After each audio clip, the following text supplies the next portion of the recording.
This is the Only One Shot Golf Podcast. My name's Jim Gallagher Jr. I'll be your host. I appreciate all those who've been listening over the past years. Appreciate their loyalty. And for those who are listening for the first time and new to it, don't forget to subscribe to wherever you get your podcasts. We appreciate you listening today.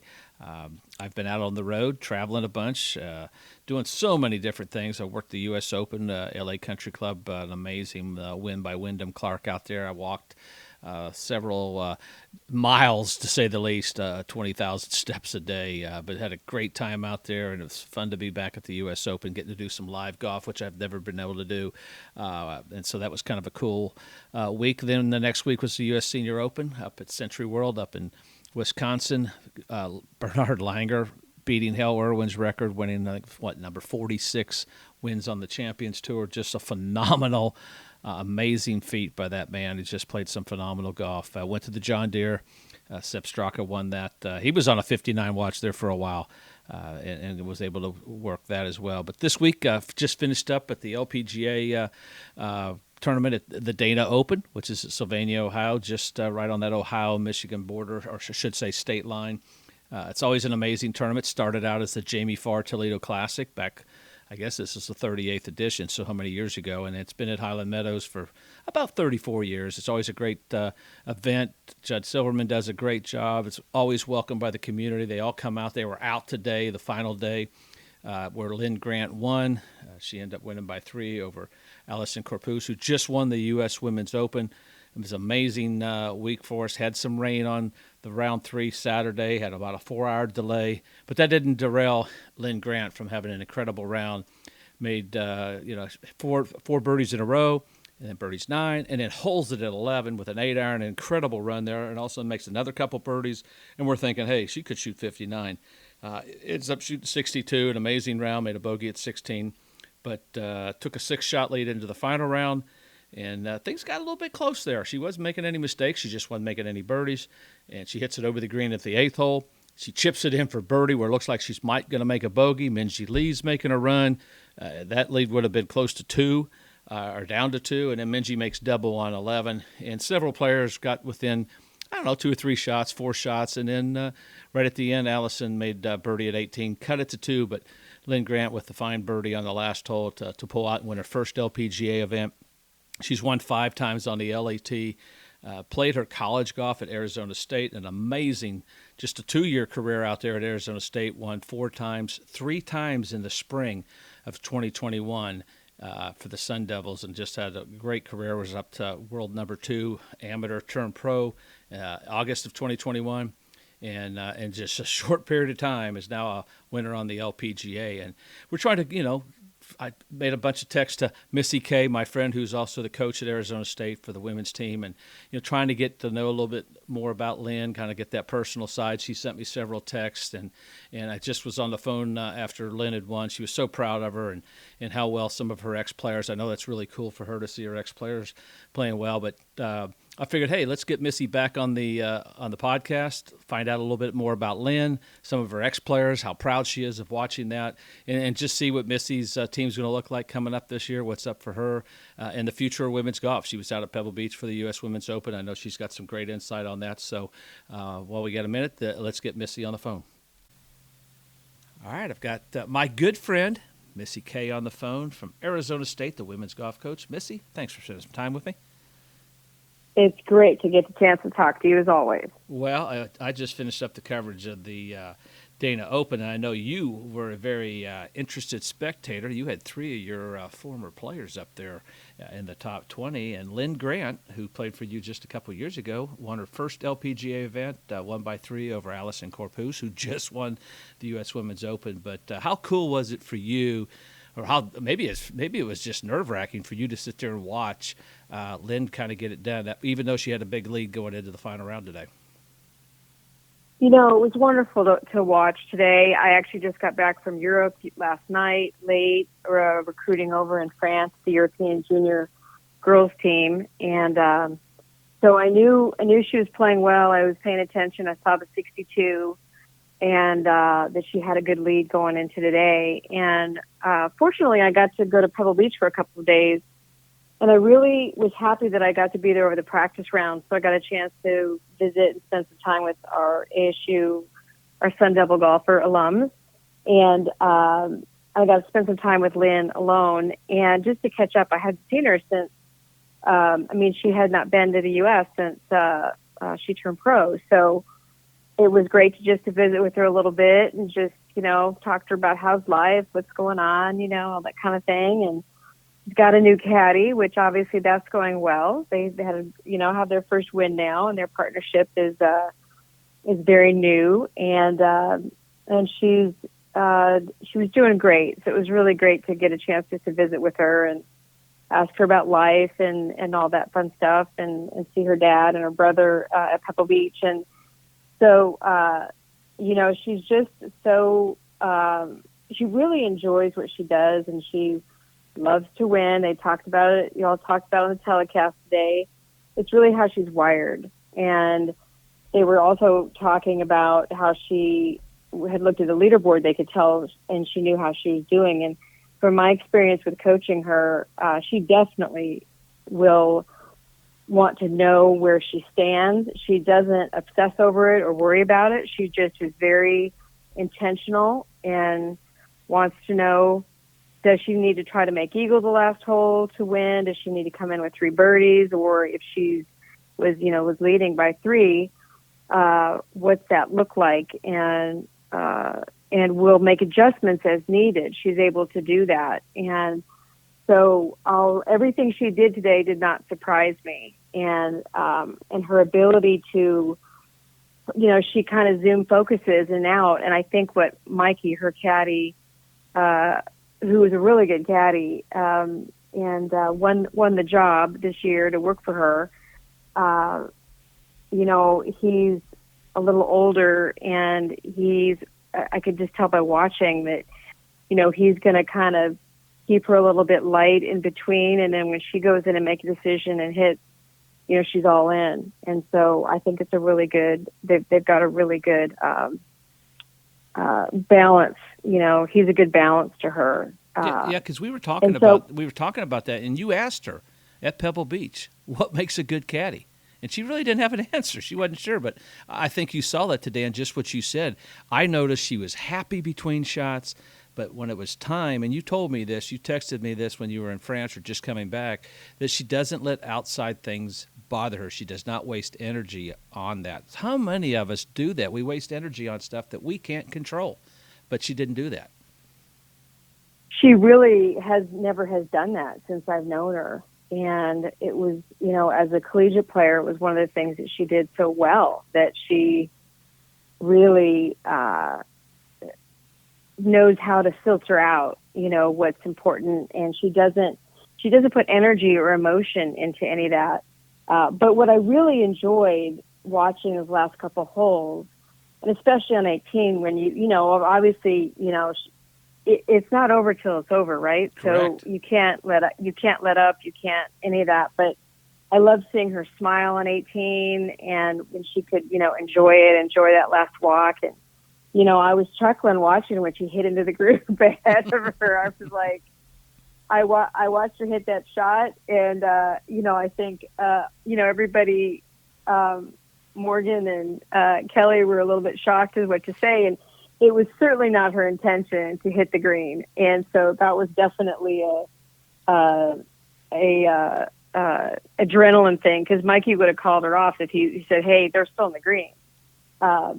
So I just had to chuckle, and she just had this look of, I can't believe I just did that. That was not what I was trying to do.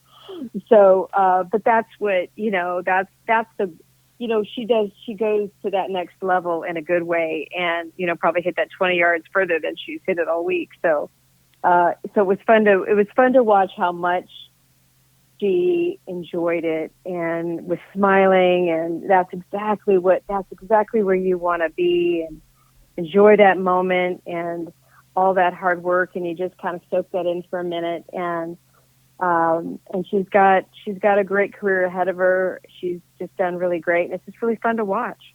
Yeah, she was an All-American for 2 years there, won 4 times, 3 times in the spring of 2021. But something you and I talked about before we got on the podcast, is there was mentioning, hey, she hadn't been in America for a couple of years, blah blah blah, but college golf prepared her to play in America on the different grasses. How much of an influence and how much do you think she learned just in those 2 years of playing for Arizona State and under your guidance?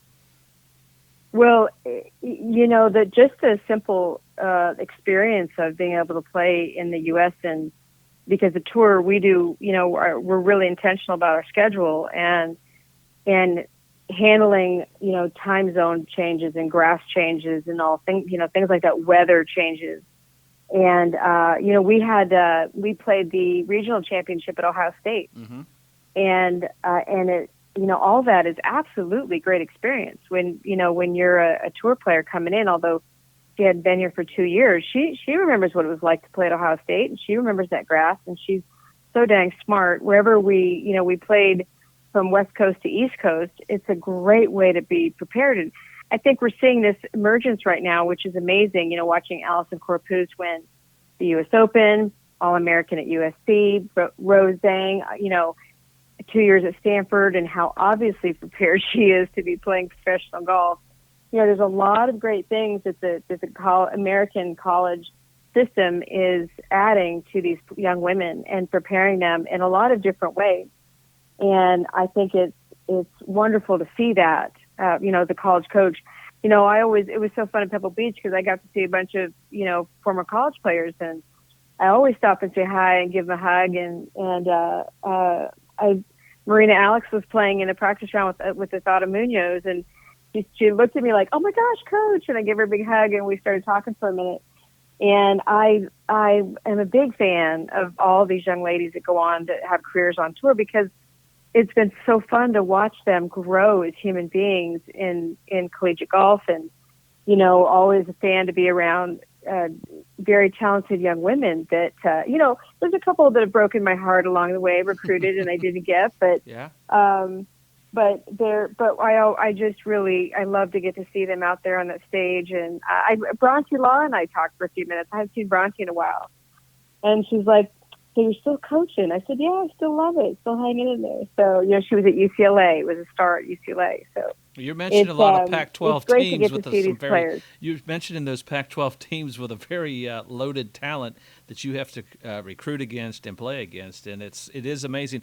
And you mentioned something, I didn't mean to interrupt you there, but TV. Don't you think that's made a big difference? These young players, I call them kids because, they are when they come in at 18, but when they leave, they're not at 22. But they're playing in front of TV. Some are even getting professional starts on the LPGA.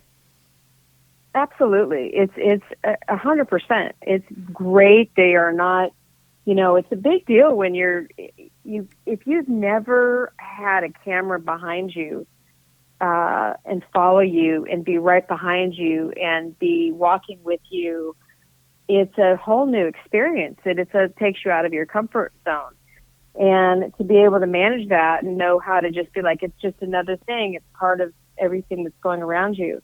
And that experience, I think, is tremendous. And, when you get to play at the national championship and you're in match play and you're getting that kind of coverage and you've got, reporters talking to you and how you handle that, these college players are very well seasoned by the time they get out on tour. They know how to play in a program. They know how to talk to CEOs. They know how to do a lot of those different things. And, our tour players that come back, and say to the girls, "Hey, you never know who you're going to meet in college." And those are some of the best relationships and the people we met, at ASU, and they're friends for life. They're possible sponsors for life. There's, a lot of different things, that come from that. In fact, our housing at the Northrop Grumman Palos Verdes, I got to see her at Pebble Beach because she'd come up to watch a couple of the girls because we have dinner at her house for every year for 20 years. And now she's got our alum staying with her during the LPGA tournament. And so we get to catch up that she has this, Karen has this great relationship and with with our players, and they've done such a great job. They've got this wonderful place to stay for the week and get to be in a home that's very comfortable with this, relationship with somebody that's great. So there's a lot of great things that come out of that space. And some people are intended to be, be there for 4 years and some aren't. And, Linn was ready when Linn turned pro. She had my full support. I said, you are absolutely ready. You go for it. You've got everything that you need to go out there right now. And she's proven that to be right. Yeah, that's a tough thing for you coaches, because you recruit a player that may not be there all 4 because they're so good, but you as a coach can't hold them back. That going into that. But you mentioned something was interesting. You were talking about playing in front of the TV cameras. I know I've heard coaches do this. How do you prepare your players, your current players at Arizona State, for the NCAAs when they're playing in front of camera? Now, you've won a national championship both as a player, an assistant, as a head coach, but how do you prepare your team without getting too many secrets away to prepare them to play in front of TV, the camera, and all those things that are outside of what they're normally used to? You can't always prepare for everything, but we're very fortunate to be able to play the Darius Rucker, and that's now been on TV, and so our players, have learned how to deal with that. And so when we're there, we're talking about it and what to expect, what not to expect, and how to handle that. If you're playing well, you're going to be followed, and you're going to get to go through the interviewing process and all that, and really just have fun with it and enjoy it, because it's supposed to be fun. It's very different, and as many opportunities as we can get, we will certainly try to continue to do that, and and just prepare. They have to be. We work hard to prepare them for.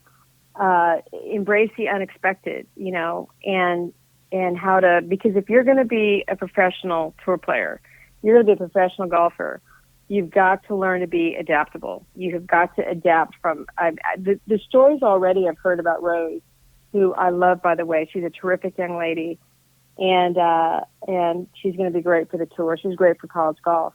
But she's had some awful travel stories already out of the gate, like the first month of sleeping in a hotel lobby overnight and no hotels available and flights being canceled. So much harder. I mean, we insulate to a pretty good degree in college and make it as good as easy as possible. But she laughed about it, and she was like, I what are you going to do?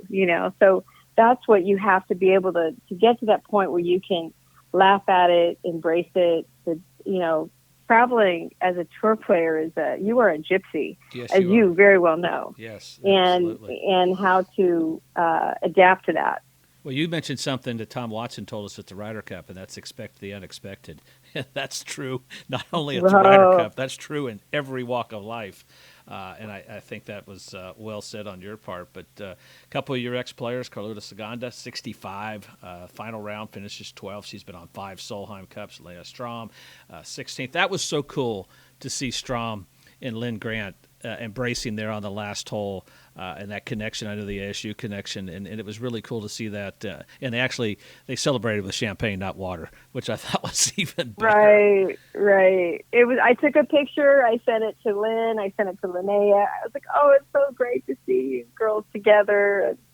And Linnea was disappointed about not being at Pebble Beach, but we were talking last week and catching up, and she'd been home in Sweden, and so it was great. It was great to see them, to see Linnea. That's what, the Swedes are so great at that. That's what they do. They support each other, and it's a really cool thing to watch. And we obviously have another great Swedish alumni in Anna Nordqvist, sure and I'm sure Anna's not playing this week, but I'm sure she'll be sending Lynn a text and as well as Carlota, because Carlota's just, she's like, watching Lynn is just so exciting. Yeah, and they could be on the Solheim Cup team together. Exactly.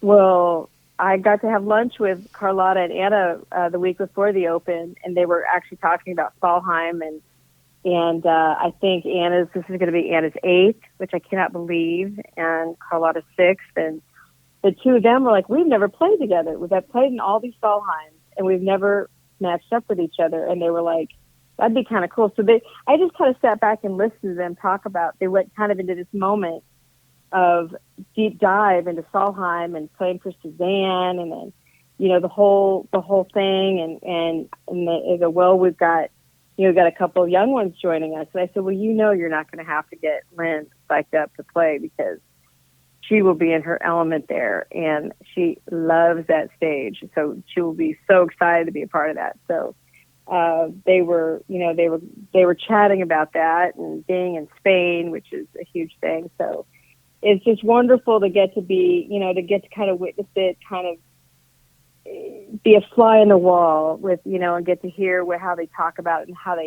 their love for it and the spirit of that is just, it's really pretty cool. I think it's such a compliment to you that your players and even players that didn't play for you come up to you, and it says a lot about you, and it's just happy to see you and you're keeping in touch with them. But you mentioned the Swedish and players that are obviously Annika, the big influence, but you get a lot of players from that country. What is there something in the water over there, or something that really stands out when you're out recruiting? You see so many great players coming from Sweden.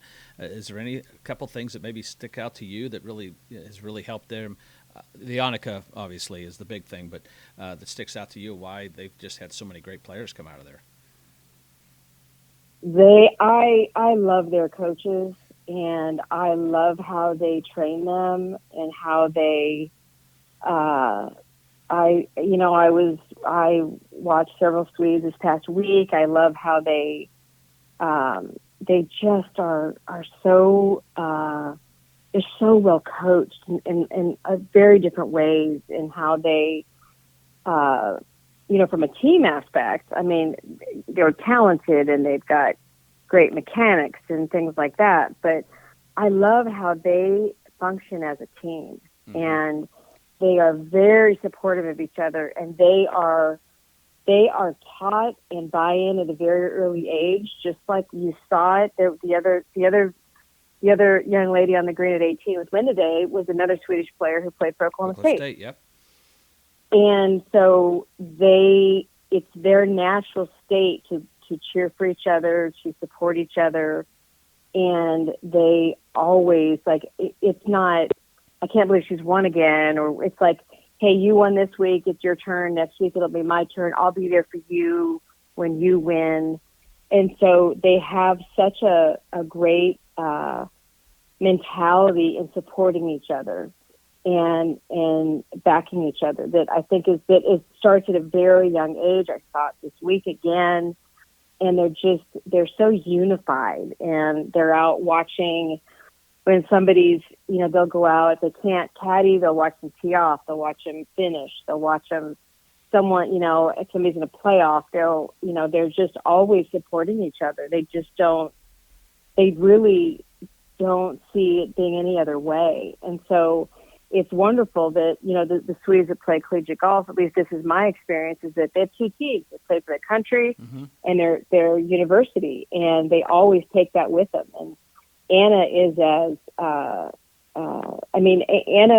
and Carlotta, I think, were almost as heartbroken as I was with the end of our year this year and missing the national championship. And they were both so supportive, but they were like, is there anything we can do? What do we need? How can we help? What do we need to do? And how do we get the next best players in Europe to be here? And so they were so cute. And I just love it's so innate in them, and that's what's really cool. Yeah, I think that's why you're seeing Europe has that unity on the Solheim Cup, the Ryder Cup, and I think that's why the USGA in America, who does not have a national team, is working towards that now finally with the help of Mike. Well, that's a whole other podcast. I'm really passionate about that. That's exactly. We will definitely do that because you will be passionate about that. But you mentioned those ex-players, and I saw your amazing facility when I was out for the NCAAs, and I was heartbroken for y'all too. And we're not going to rehash on that. It happens. Golf's like that. You want it so bad, right. Sometimes you get in your own way. But how much does it help in your recruiting? Because I walk in there and here's all these great players on the wall. Of course, now you've got Linn Grant. You may have to build another wall for what she might accomplish. Right. But how cool is that for you? And it's got to be helpful in recruiting when you have all these great players in a facility like that, and ones that want to help support it, because I think that's just important. They want to find out, how can we make it better? How can we help you? I think that's so important to successful programs. I think that's why you all have been successful over the years.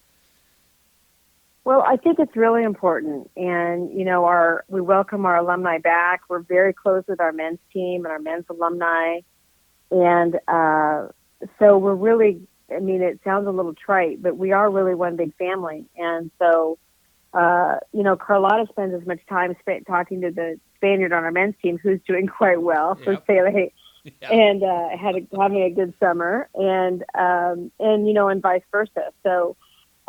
It's just a great environment because we all, we're a place where you can get a really good education, and we feel every tool possible to be ready to play professional golf all over the world. And that's the space that's where we live in that space.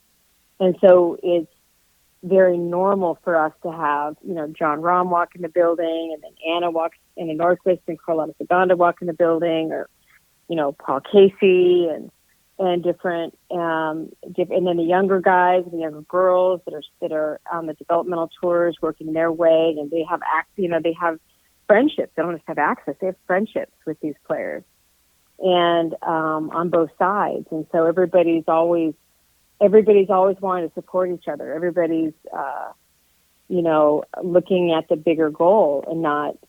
It's a very team, family environment, and so we're just always working to how do we get better? What do we do to get better? And learning from each other, and helping each other as best we can. But that's what our purpose is, and that's kind of the space that we live in. Is about, if you want to be a professional, we have experience with that on both sides, and we know we've been doing it for a long time, and that's what's really important to us. And we, majority of my 5 out of 6 players were academic All-Americans. It's very important to us that that you learn to, I think one of the things that we've really trying to teach our players, our athletes, is that when you turn pro, you are now the president of your own company. Mm-hmm. You are now a self-employed business owner, and I think that's a lot shocking to many of them, where they're like, okay, who's going to be your money manager? Who's going to do this? Agents, they've got agents in college now. It's all changed, and it's complicated, it's stressful. There's a lot that goes into hiring a caddy. There's probably the most important thing you do every year is your caddy.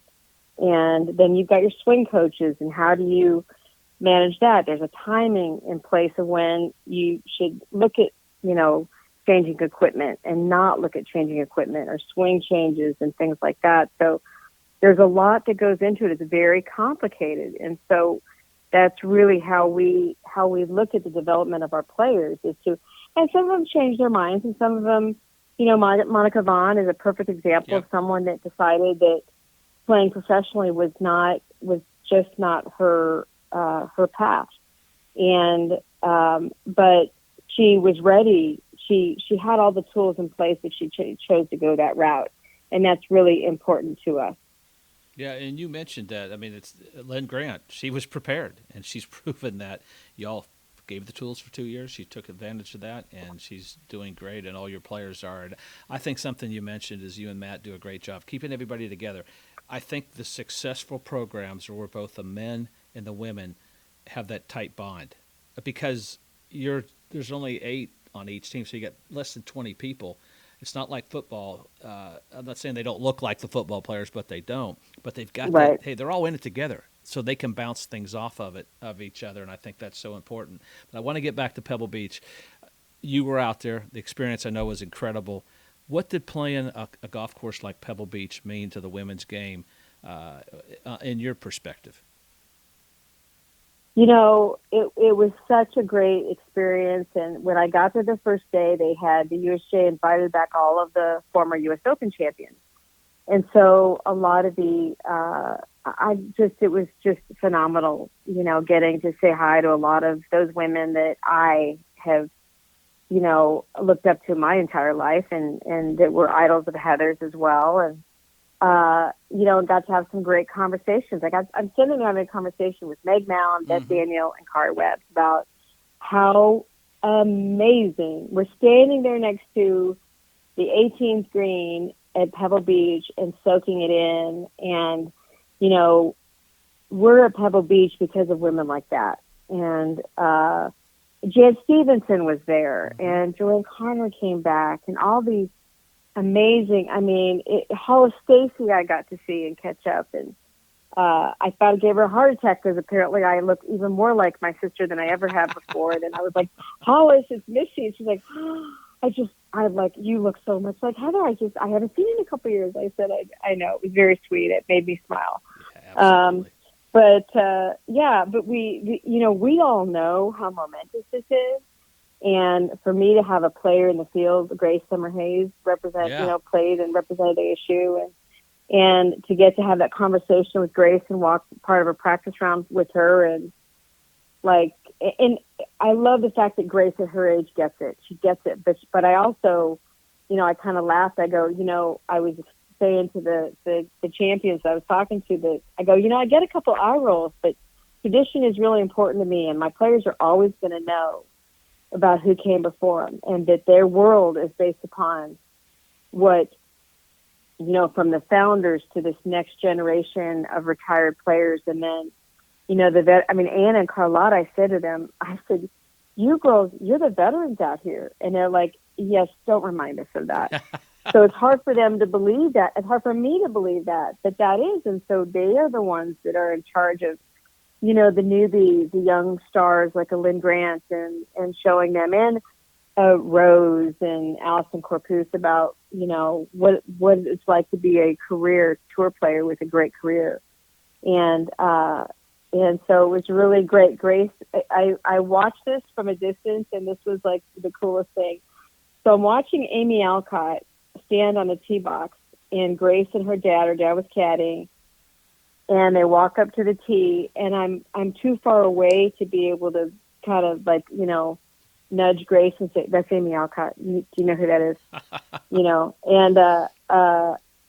And so I watched it knowing Grace. She was very gracious and did a great job. And I said to her afterwards, I said, okay, so the older lady that you met on the tee on number 4, can you tell me about that interaction? And she looked at me, started laughing. She goes, I figured out real quickly she was a U.S. Open champion. I said, good girl.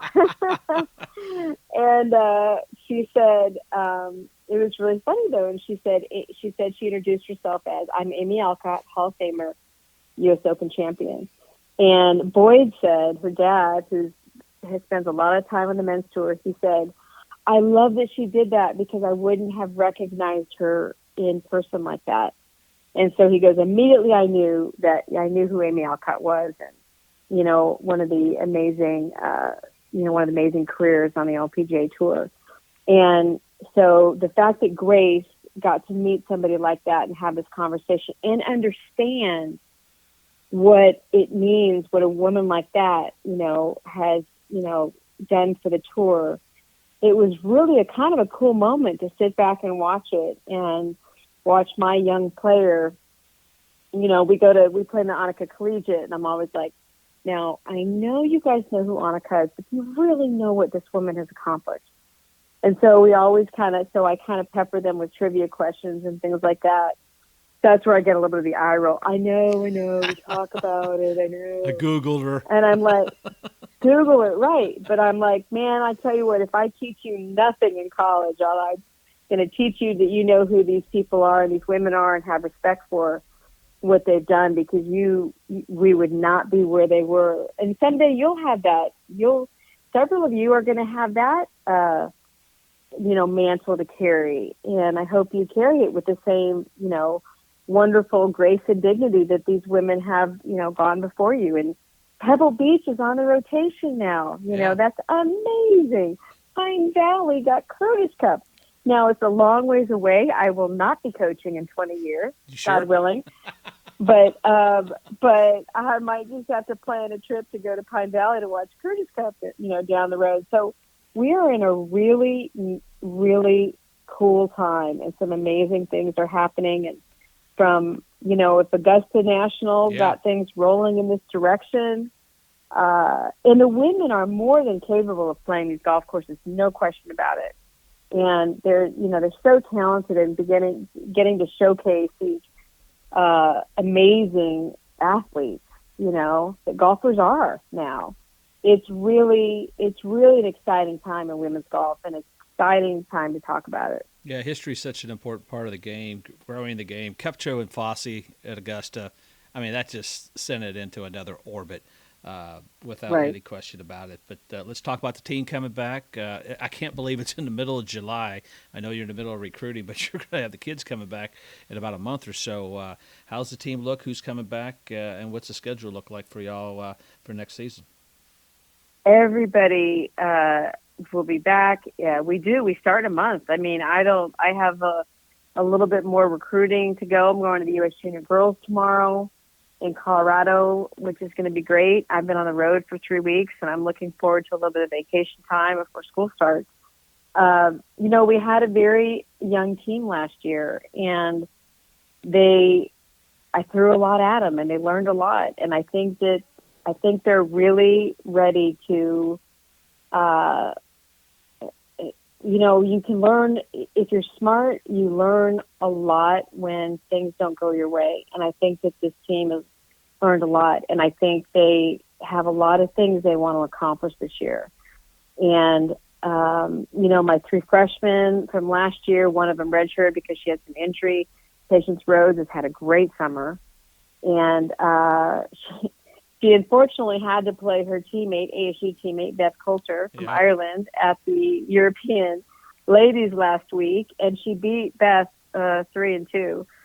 And and Beth is, having a great year. And so we're set up to have some fun this year. And I think that we've got our top player, Ashley Menny, who's had a great run at North-South last week. She was the low medal stroke play qualifier going into match play. And Grace playing at the Open. So they've all had wonderful moments this summer, and I think they're really going to be ready. But this team is no longer young. They have grown up a ton last year. I'm really excited to kind of just sit back. We've got a new assistant coach, Michelle Estel, did a great job for us and retired. She'd been on the road for a majority of her life from being a tour player for 18 years, and she was ready to slow down a little bit. And we brought on Michaela Tatman, who had been the assistant at University of Tulsa for the last 2 years, and they really had done a great job there. And so we're really excited to see what's going to unfold this fall, and it's really going to be exciting. Absolutely. And as like you said, you learn from losing sometimes more than winning, that old saying. But I always tell whether it's a basketball team, football team, or a golfer, you don't want to have that feeling again, that losing, because it's not any fun.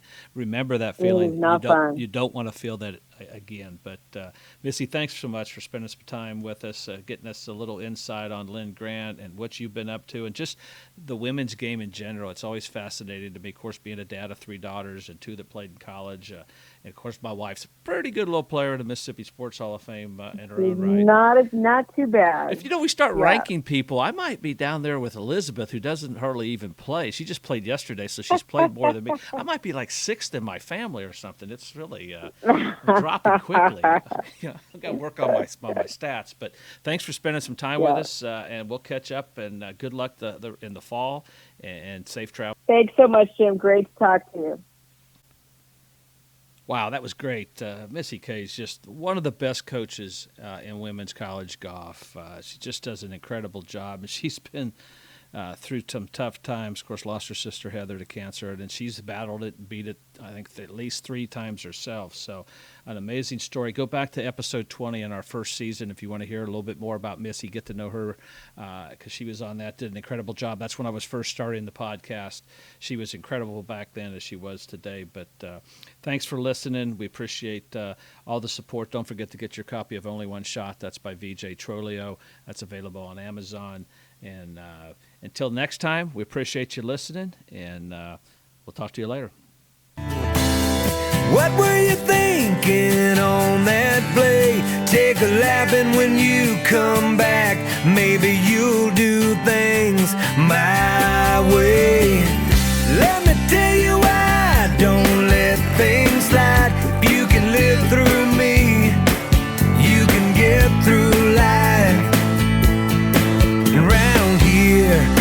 I say